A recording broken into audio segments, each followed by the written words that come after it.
EG એજ્યુકેશનમાં આપનું હાર્દિક સ્વાગત છે. આપણે અહીંયા જોવાનું છે આરટીઈ રાઇટ ટુ એજ્યુકેશન 2009. તો એનો પહેલો પ્રશ્ન જોવાનો છે, એની માહિતી જોઈએ કે આરટીઈ 2009 પહેલાં કયો કાયદો અમલ હતો? તો ફરજિયાત પ્રાથમિક અધિનિયમ 1961. આરટીઈ આવે પહેલાં 1961 એનો અધિનિયમ શરૂ હતો. સંસદમાં પસાર ક્યારે થયો? તો 26મી ઓગસ્ટ 2009ના રોજ એ સંસદની અંદર પસાર થયો. અને ભારતની અંદર અમલ ક્યારે થયો? તો 27મી ઓગસ્ટ 2009ની અંદર થયો હતો. આરટીઈ 2009 એ રાજનીતિક માર્ગદર્શક સિદ્ધાંતની અંદર જોવા મળે છે. ગુજરાતમાં અમલ 1 એપ્રિલ 2010થી થયેલો છે. કેટલા વર્ષના બાળકો મફત અને ફરજિયાત શિક્ષણ આપી શકે છે? તો 6 થી 14 વર્ષના બાળકો જે મફત અને ફરજિયાત શિક્ષણ લઈ શકે છે. આ મોસ્ટ આઈએમપી છે. આરટીઈની અંદર કુલ કલમો કેટલી છે? તો 38 કલમ છે અને પ્રકરણ 7 છે. માતા પિતાની ફરજો પ્રકરણ 3ની અંદર જોવા મળે છે. શાળા અને શિક્ષકોની જવાબદારી પ્રકરણ 4ની અંદર જોવા મળે છે.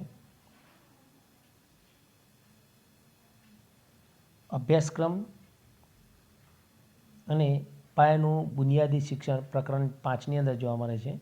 અને બાળકના હકનું રક્ષણ પ્રકરણ 6ની અંદર જોવા મળે છે. આપણે આની કલમો જે છે વિગતવાર જોઈએ તો પ્રકરણ 1ની અંદર 1 થી 2 પ્રારંભિક છે, જેની અંદર વ્યાખ્યાઓનો સમાવેશ થાય છે. પ્રકરણ 2ની અંદર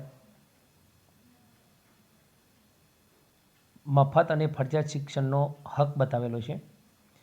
પ્રકરણ 3ની અંદર સરકાર સ્થાનિક સ્વતંત્ર અને માતા પિતાની ફરજોની વાત કરેલી છે. એમાં આપણે જે મોસ્ટ આઈએમપી જે 6 થી 10ની અંદર 8, 9 અને 10 જ જોવાની છે કે જેની અંદર પહેલી 8 છે એ સરકારની ફરજો છે, બીજું છે સ્થાનિક સ્વતંત્ર ફરજો અને 10મું છે માતા પિતાની ફરજો. એટલે કે 8ની અંદર સરકારની ફરજ અને 9ની અંદર સ્થાનિક સ્વાતંત્ર્યની ફરજો છે અને 10ની અંદર માતા પિતાની ફરજો છે. આ 3 ફરજો પરીક્ષાની અંદર મોસ્ટ આઈએમપી છે.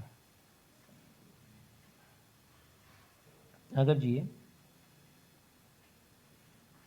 કે પ્રકરણ 4ની અંદર 12 થી 28 કલમો આવેલી છે જે શાળા અને શિક્ષકની જવાબદારી બતાવેલી છે.